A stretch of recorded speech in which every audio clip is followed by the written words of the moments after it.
당신의 어젯밤 결제 내역은 안녕한가요? 질문 하나 드릴게요.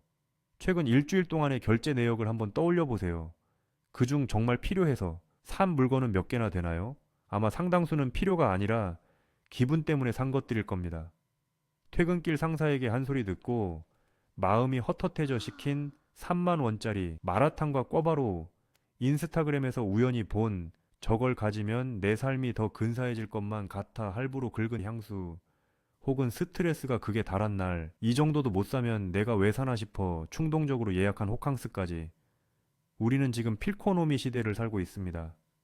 효율이나 가성비보다 내 기분이 선택의 절대적 기준이 되는 경제 활동이죠.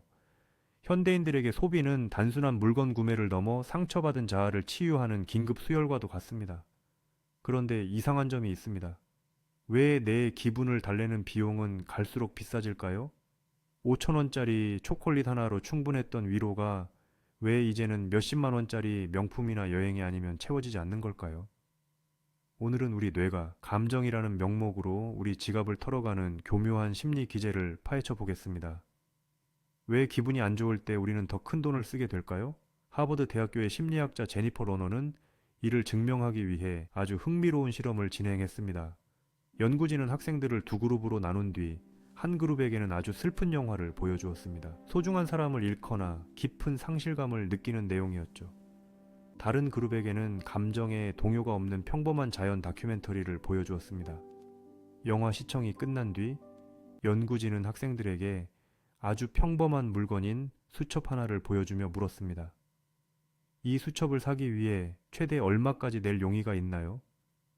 결과는 충격적이었습니다. 슬픈 영화를 본 그룹이 적어낸 금액은 다큐멘터리를 본 그룹보다 무려 300%나 높았습니다. 똑같은 수첩인데 슬픈 감정을 느낀 것만으로 뇌가 매긴 가치가 3배나 뛴 겁니다. 심리학자들은 이 현상을 상실 보충 기제라고 설명합니다. 슬픔이나 우울함은 우리 마음속에 일종의 빈 구멍을 만듭니다.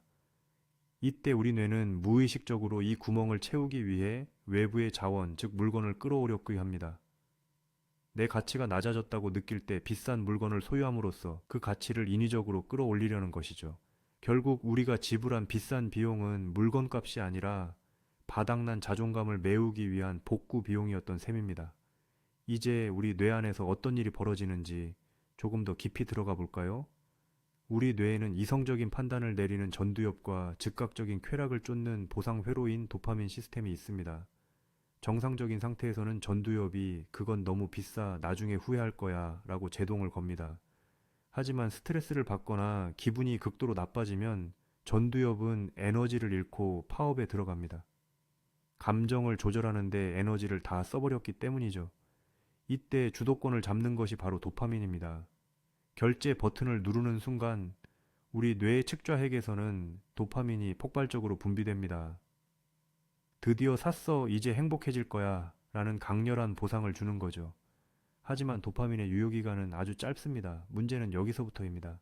뇌는 똑같은 수준의 쾌락을 얻기 위해 더 강한 자극을 원하게 됩니다.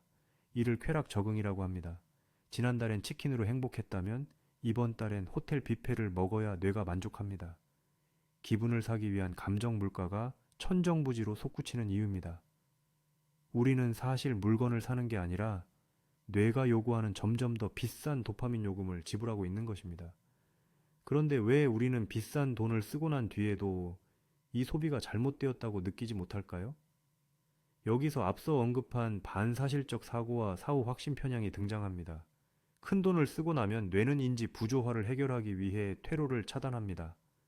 안 샀으면 어제 스트레스 받아서 쓰러졌을지도 몰라. 혹은 이건 나를 위한 투자야 라고 스스로를 설득하죠. 인간의 뇌는 선택하지 않은 길에 대해서는 무한히 긍정적인 상상을 펼치거나 반대로 선택한 길을 정당화하기 위해 최선을 다합니다. 비싼 값을 치렀기에 뇌는 이 선택을 최고로 만들어야만 합니다. 그래야 우울증에 빠지지 않으니까요. 우리가 필코노미의 굴레에서 벗어나지 못하는 건 어쩌면 우리 뇌가 우리를 보호하기 위해 작동시키는 가장 슬픈 생존 전략일지도 모릅니다. 그렇다면 우리는 평생 기분의 노예로 비싼 요금을 내며 살아야 할까요? 베리 슈워츠와 데니얼 길버트의 통찰을 빌려 우리 삶의 감정 가성비를 높이는 5가지 전략을 제안합니다. 첫째, 감정의 이름을 정확히 부르기입니다. 쇼핑몰 앱을 켜기 전 지금 내 기분을 한 단어로 정의해 보세요. 외롭다, 화난다, 혹은 불안하다처럼 말이죠. 만약 당신의 기분이 외로움 때문이라면 100만 원짜리 코트를 사도 그 구멍은 채워지지 않습니다. 배고픈 게 아니라 화가 난 것이라면 음식 대신 명상이 필요합니다. 감정에 정확한 이름을 붙이는 것만으로도 전두엽의 통제력이 돌아옵니다. 둘째, 24시간의 도파민 쿨타임입니다. 사고 싶은 물건이 생기면은 장바구니에 담아두고 딱 하루만 기다리세요.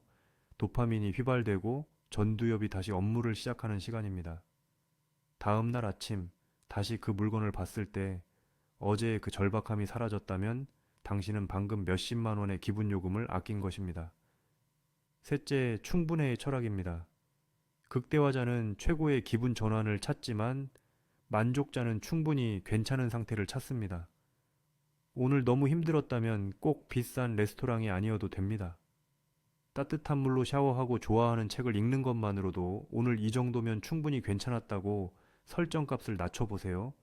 기준이 낮아질수록 행복의 가성비는 높아집니다. 넷째, 소유보다는 경험, 그리고 경험보다는 관계입니다. 연구에 따르면 물건을 샀을 때의 행복보다 여행이나 학습 같은 경험을 샀을 때의 행복이 더 오래 지속됩니다. 그리고 가장 오래가는 행복은 사랑하는 사람과의 관계에서 옵니다. 비싼 물건으로 나를 포장하기보다 진심 어린 대화 한마디에 투자하세요. 그것은 비용이 들지 않는 가장 고효율의 필코노미입니다. 다섯째, 감사하기 즉 이미 가진 것의 재발견입니다. 새로운 것을 사서 기분을 바꾸려 하기보다 이미 내가 가진 것들의 장점을 억지로라도 5가지만 찾아보세요. 이 낡은 소파는 참 편하네. 혹은 내 휴대폰은 여전히 사진이 잘 나와처럼 현재 가진 것에 집중하는 순간 뇌는 결핍이 아닌 충만함을 느끼며 비싼 소비의 유혹에서 멀어집니다. 밤하늘에 2억 개의 별이 있어도 가장 아름다운 별은 지금 내가 올려다보는 바로 그 별이라는 천문학자의 말을 기억하시나요? 필코노미는 사실 우리에게 이렇게 속삭입니다. 너의 기분은 너무나 소중해서 비싼 값을 치러야만 회복될 수 있어 라고요? 하지만 진실은 다릅니다. 당신의 기분은 그 어떤 명품이나 비싼 서비스보다 귀하지만 그것을 회복시키는 방법은 의외로 저렴하고 가까운 곳에 있습니다. 행복은 백화점 쇼케이스 안에 진열된 완제품이 아닙니다. 서툴더라도 오늘 하루를 버텨낸 나를 다독이며 내가 가진 것들 속에서 조금씩 이어붙여 직접 만들어가는 수공예품에 가깝습니다. 오늘 밤엔 비싼 결제 문자 대신 나 자신에게 건네는 따뜻한 차 한 잔과 오늘도 고생했어. 이만하면 충분해 라는 진심 어린 위로를 선물해 보는 건 어떨까요? 여러분의 기분은 돈으로 환산할 수 없을 만큼 이미 충분히 빛나고 있으니까요. 오늘 영상이 여러분의 마음과 지갑을 지키는데 도움이 되었다면 구독과 좋아요 부탁드립니다. 여러분이 최근 기분 때문에 했던 가장 후회 없는 소비는 무엇이었나요? 댓글로 들려주세요. 끝까지 시청해 주셔서 감사합니다.